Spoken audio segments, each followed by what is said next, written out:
ሰላማችሁ ብዝዝት ይበልልኝ። እንግዲህ እንደምታዩት ታስታውሳላችሁ በቀነኔ ጉዳይ በጣም አስቀያሚ ነገር ሲናገር የነበረው ፈይሳ ለሊሳ አሁን ደግሞ ሰክሮ መኪና ሳያሽከረክር የሁለት ሰዎችን ገጭቶ አንድ ህይወት አልፏል። አንደኛው ክሪቲካል ኮንዲሽን ላይ ይገኛል። እንግዲህ ሰውዬ እንደዚህ አይነት ችግሮች ያጋጥማሉ ብሎ ይህን አስተያየት ሰጥቶ ድራይቭ አድርጎ ዝም ብሎ አምልጧል ከፖሊስ እና አሁን ደግሞ ውጭ ወጥቷል ብሎ እየተነገረ ይገኛል። እኔ የምለው ኢትዮጵያውያን ለአንዱ የእንጀራ እናት ለአንዱ እናት የሆነችበት ሀገር ነው እንዴ? ከመንግስት ጋር የተጠጋጉ ሰዎች ምንም አይነት ጥፋት ቢያጠፉ ከዚህ በፊት በአንዱዓለም አዱኛ አይተነዋል። ቀነኒን እንደዛ አድርጎ አሰቃይቶ በድሎ ቀጥቅጦ ህይወቷን አጥፍቶ የገዛ ወንድሟ ምስክርነትን ራሱ ከአንዱዓለም ምስክርነት ወንድሟ አለ ብሎ ተናግሮ ወንድሟ ሙሉ መረጃ ሰጥቶ ምስክርነት የሰጠ እያለ እያያችሁ ዝም ያላችሁ፣ አሁን ደግሞ ፈይሳ ለሊሳ ይህንን ነገር ሲደግመው ሰው ገጭቶ ገሎ የማይታሰርበት ሀገር ሆኗል። እኔ የምለው በኦሮሞ እንዳየሁት ታዋቂ ሰዎች ቢያጠፉ የማይነኩበት እንደሆነ እያየው፣ ታዋቂ ሰዎች የማይነኩ ጫፋቸው የማይነካ ሰው እንደሆነ እያየን ነው። ሌሎቹ ቢሆን ማንቁርቱ ተይዞ ብዙ ፖለቲካ ይሰራባቸው ነበረ። እንዴት ነው ፍትህ የሚጓደለው? አሜሪካን ሀገር የኮንግረስ ሰው ሆንክ ምን ሰው ሆንክ ሰው ገጭተህ ከተያዝክ እስር ቤት ነው የምንገባው። የሆነ ነገር ካርግ በሚስት ላይ በምን ላይ በደል ካነጻ እስር ቤት ነው የሚገቱ። የኢትዮጵያ ሕገ መንግስት እንደዛ ይላል። የሰው ልጅ ሰክሮ ጠጥቶ ከነዳ ወንጀለኛ፣ እንኳን ሰክሮ ገጭቶ ሰው ገሎ ቀርቶ ማለት ነው። ስለዚህ ምንድን ነው የኢትዮጵያ መንግስት እያደረጋችሁ ያላችሁት? ምንድን ነው? እንደነገርኳችሁ ነው። ለራሱ እንጂ የሮጠው ለኢትዮጵያ ብሎ አልሮጠም። የራሱን ሆድ ለመሙላት ብሎ እንጂ ኢትዮጵያን ለማስጠራት ብሎ የሮጠበት ዓላማ ኖሮት አያውቅም። ማንም ሰው መጀመሪያ የሚያስቀድመው እንደ ዝንጀሮ መቀመጫውን እንጂ ለኢትዮጵያ ይሄን ልስራላት ብሎ የሚል ማንም ሰው የለም። መጀመሪያ የራሱን ነገር ነው፣ ለራሱ ነው የሮጠው። ከዛ ውድድር ላይ ስታሸንፍ ስም ሲወጣ በሀገር ደረጃ ስም ሊጠራ ይችላል። ያ ነገር ተደረገ ብሎ ግን የሰው ህይወት በየጊዜው እየቀጠፈ ከዚህ በፊትም ተናግሬዋለሁ። ምን አድርጓል? ይሄ ሰው እየሰከረ ሰፈር ውስጥ የሚበጠብጥ ሰው ነው ብዬ ቃል በቃል ተናግሬያለሁ። እንዲሁም ተጠይቆ ኤልቲቪ ሾው ላይ ይሄ ነገር እንደሚያደርግ ቃል በቃል ምን ችግር አለው ጠጣለሁ፣ በገንዘቤ ነው የምጠጣው እያለ ሲናገር ነበር። መጨረሻው ደግሞ ይሄንን ነገር አድርጓል። ስለዚህ መንግስት ይሄንን ነገር ወደ ፍርድ ካላመጣ የኢትዮጵያ ህዝብ ማለት እየተናቀ ነው ማለት ነው። ለአንዱ እንጀራ እናት ለአንዱ እናት እየሆነች ነው ኢትዮጵያ ማለት ነው። ብልጽግና የራሱን ሰዎች አያስነካም፣ ሌሎችን ግን እየፈጀ ነው ማለት ነው። ስለዚህ ባካችሁ መንግስት በዚህ ጉዳይ ላይ ገብታችሁ ይህን ሰው በቁጥጥር አውራችሁ እንደገጨ ማስረጃ አለ። ማስረጃ ስላለ ፍርድ ነው፣ ለፍርድ እንዲቀርብ ብለን እንጠይቃለን። ሙሉ ይህን ነገር ኢትዮጵያውያን ሼር ኮፒ ሊንክ በማድረግ ለመንግስት አባላቶች እንዲደርስ አድርጉ። ለአንዱ እናት ለአንዱ እንጀራ እናት የምትሆን ኢትዮጵያ የለችም። ስለዚህ በነገራችን ላይ ጃኒ የምትባል እህታችን ተሳደበች ተብሎ እስር ቤት ተወርውራ ነበር። ነብይ ሄኖክ የሚባለው ተሳድቧል ተብሎ ህዝብን ተሳድቧል ተብሎ እስር ቤት ተወርውሮ ነበር። ይሄ ግን ሰው ገጭቶ ገሎ አንደኛውን ኮማ ውስጥ ከቶ ምንም የሚታሰርበት የሚጠየቅበት ነገር የለም። እንዲሁም ማነው አንዱዓለም ጎሳ ገሎ የማይጠየቅበት ነገር ላይ ነው ያለነው። ስለዚህ ምንድን ነው እየተደረገ ያለው? ኢትዮጵያውያን ለዚህ ነገር ፍርድ እንጠይቃለን፣ ፍትህ እንጠይቃለን። የቀነኔንም ፍትህ እንደዚሁም አሁን አንደኛው የነፍስ ይማር ለሞታቸው፣ አንደኛው ደግሞ በኮማ ላሉ እግዚአብሔር አምላክ እንደው ነፍሱ እንዲመልስ እንጠይቃለን። ስለዚህ መንግስት በዚህ ጉዳይ ላይ በደንብ አድርጋችሁ ይህንን ነገር ፍርድ እንድትሰጡን፣ እየተጣራ ነው የሚባል ነገር አንፈልግም።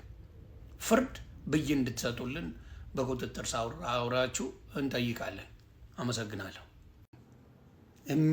አሁን የምነግራችሁ ነገር ውሸት እንዴት ተደርጎ ሲከሸን እውነት እንደሚመስል ለማሳየት ነው። እኔ ፕሮቴስታንት ባወጅኩበት ሰዓት አቡነ ገብርኤልን በተናገሩበት ሰዓት እንዴት እሳቸውን ይናገራሉ፣ ክርስቶስን የሚሰብክ እንዴት ይወቀሳል ብዬ በል ተነስቼ ነው እንግዲህ ወደዚህ የመጣሁት። ወደዚህ ስመጣ ደግሞ ጌታ የገለጠልኝ ነገሮች አሉ። መከፋፈል መኖሩን፣ በክርስቶስ ጉዳይ ላይ ጭቅጭቅ እንደሆነ፣ መበታተናቸውን የማውቀው ታሪክ የለም ጌታ ኢየሱስ በሚያውቀው በተወሰነ መልኩ እንጂ ብዙ እንደዚህ ውጥንቅጡ የወጣ ነገር እንዳለ አላውቅም ነበረ። እቺ ሴት ምን አድርጋለች? በጌታ ኢየሱስ ላይ ዋሽታለች። ኦርቶዶክስ መድረክ ላይ ያለው በምናገርበት ሰዓት ኦርቶዶክስ ምን አድርጋኛለች ብላለች? ይተፉብኝ ነበር፣ ይሰድቡኝ ነበር፣ መጥፎ ነገር ይናገሩብኝ ነበር ብላ ዋሽታለች። እኔ ምስክር ነኝ። ሁላችሁም ታያላችሁ። የቴክኖሎጂ ዘመን ነው።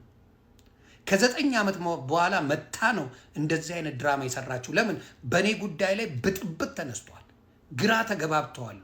ውሸታቸው ተጋልጧል። ውሸታቸው በተጋለጠበት ሰዓት አንቺን አምጥተው ሲሰድቡኝ፣ ፓስተር በጋሻው ምትለው ሲሳደብ፣ ፓስተር ትዝታው ብትለው፣ ኤርሚያስ ብትለው ምናምን ተሳድበው ሁሉ ነገር በእኔ ላይ ብዙ ሴራ ሲሰራብኝ ያ ነገር ስለከሸፈ ስላያችሁ እርግማኑ ጭምር ስታደርጉብኝ ተሰባስባችሁ ስላልሰራ ምን አረጋችሁ? ከ9 ዓመት በኋላ አንቺ መጥተሽ ምን አይነት ነገር ማድረግ ፈለግሽ? ኦርቶዶክስ ይተፉብኝ ነበር ክርስቶስን ስላልኩኝ ብለሽ ሶፍት ይዘሽ የውሸት እንባ እያነባሽ ዋሽሽ። በክርስቶስ ላይ በኦርቶዶክስ ላይ ዋሽሽ። እኔ ደግሞ ክርስቶስን በስሙ ልጠመቅ ነው ብዬ ባልኩበት ሰዓት ኦርቶዶክስ ወንድምና እህቶቼ ከጎኔ ሆነው እንኳን ደስ አለ ብለው ስጠመቅ አብረውኝ ነበሩ። እንኳን ሊተፋብኝ፣ እንኳን ሊዋሽብኝ፣ እንኳን ክፉ ሊያደርጉብኝ ክትፎ ሲጋብዙኝ አብሮ ያደረጉኝ ኦርቶዶክስ ወንድምና እህቶቼ ናቸው። አየሽ፣ ውሸት አይጠቅምም። በእንባ ያዞ እንባ በማንባት ኦርቶዶክስን ማዋረድ አይቻልም። እውነት እውነት ናት። አውሬነት ያለው ክፋት ያለው መከፋፈል ያለው እናንተ ቤት እንጂ ኦርቶዶክስ ቤት አይደለም። ኦርቶዶክስ ኢትዮጵያ ላይ ብትጠፋላችሁ ደስታውን አትችሉም። ግን የግብፅ ኦርቶዶክስ አለ፣ የራሽያ ኦርቶዶክስ አለ፣ የአርሜኒያ ኦርቶዶክስ አለ፣ የእስራኤል ኦርቶዶክስ አለ፣ የግሪክ ኦርቶዶክስ አለ፣ የህንድ ኦርቶዶክስ አለ፣ የኢራን ኦርቶዶክስ አለ። የሁሉም ሀገር ላይ ኦርቶዶክስ አለ። እንዴት አድርጋችሁ ልታጠፉ ነው? ጭካኔያችሁ፣ አርመኔነታችሁ፣ በተለይ ከኦርቶዶክስ ዲያቆን ነን ዘማሪ ነን ምናምን ብላችሁ የወጣችሁ በብልግናችሁ የወጣችሁ ሰዎች ኦርቶዶክስ ላይ የምትሰሩት ነገር እጅግ እጅግ ይዘገንናል። አሁንም እናገራለሁ፣ የእውነተኛው ክርስቶስን የተቀበለ ሰው ደስታ ሐሴት ያደርጋል እንጂ በየመንገዱ ላይ ሃይዌይ ላይ ይወረውረኛል የሚል ትምህርት የለው። ሃይዌይ ላይ ሙቺ ሙቺ ይለኛል። እርኩስ መንፈስ ነው የተቀበልሽው፣ እውነተኛውን ክርስቶስ አይደለም። ለምን መሰለሽ? እስር ቤት የተወረወሩት ጳውሎስና ሲላስ ተቀጥቅጠው የተወረወሩት እግዚአብሔርን ሲያመሰግኑ ምንድን ነው የሆኑት? ምኑ ተከፈተ? ተከፈተ በሩ ይላል። ተከፈተ በሩ ይላል። 3 ደቂቃ ነው፣ 3 ደቂቃ ነች። አንተን አናመልክም የምንሰግደው ለእግዚአብሔር ብቻ ነው ባሉበት ጊዜ ምንድን ነው የሆኑት? እሳት ውስጥ ተከተው ቅዱስ ገብርኤል ተልኮ ምንድን ነው ያደርጉት? ስለ እግዚአብሔር እየዘመኑ እግዚአብሔርን እያመሰገኑ ነው የታዩት። ድነዋል። ዳዊት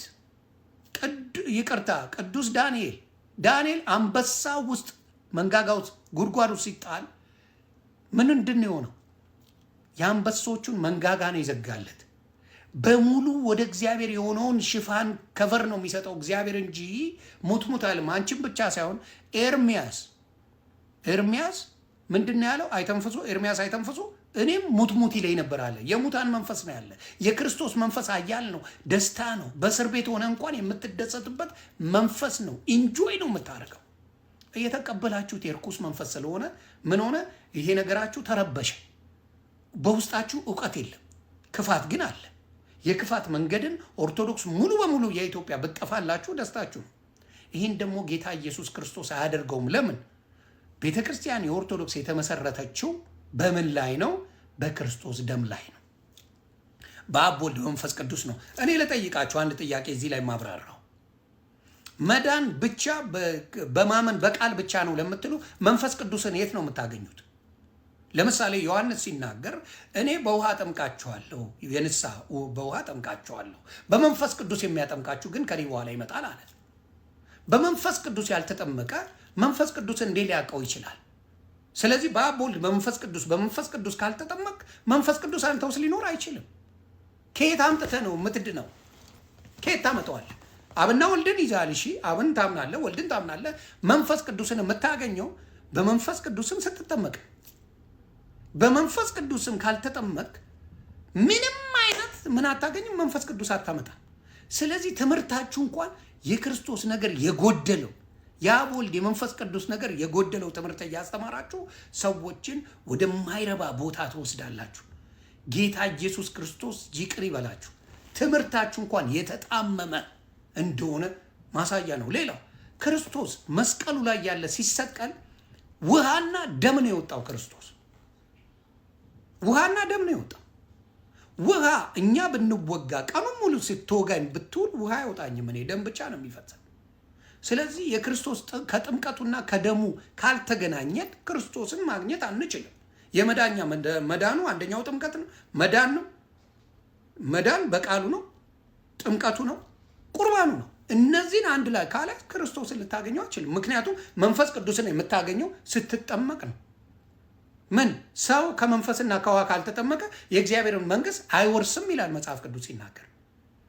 ስለዚህ ይሄንን ነገር እንኳን የማታደርጉ ሰዎች፣ በክርስቶስ የተበታተናችሁ ሰዎች እንደዚህ አይነት ሴራ ስትራገሙ ቆይታችሁ ነገራችሁ ስለተበላሻቸ ብቻ አሁን መታችሁ በዘርፌ ከ9 ዓመት በኋላ መታ በለቅሷ ኦርቶዶክስን ልትወቅሷ መታችሁ። ጌታ ኢየሱስ ክርስቶስ ልቦና ይስጣችሁ ነው የምለው። እኔ ስራችሁን እግዚአብሔር በገለጠልኝ አፍርሼዋለሁ። በጌታ በኢየሱስ ስም ስራችሁ ፈርሷል። ለምን? ስታጭበረብሩበት የነበረ ስም ነው። ነቢይ ነኝ፣ ሐዋርያ ነኝ፣ የእግዚአብሔር ሰው ነኝ ያጭበረብራችሁበት ዘመን ነው። አብዛኛው ሁሉም እያልኩ አይደለም። እግዚአብሔር የሚቀባቸው ሰዎች አሉ፣ ሁሌም ይቀባል እግዚአብሔር። አብዛኞቻችሁ ግን በክርስቶስ ስም የምታጭበረብሩ ስለሆናችሁ ልቦና ይስጣችሁ ላለሁ እግዚአብሔር። አሁንም ኦርቶዶክስ ወንድምና እህቶቼ እግዚአብሔር ይጠብቃችሁ ላለሁ ከእንደዚህ አይነት መርዘኞች እግዚአብሔር ይጠብቃችሁ። ተባረኩልኝ። መልካም ቀን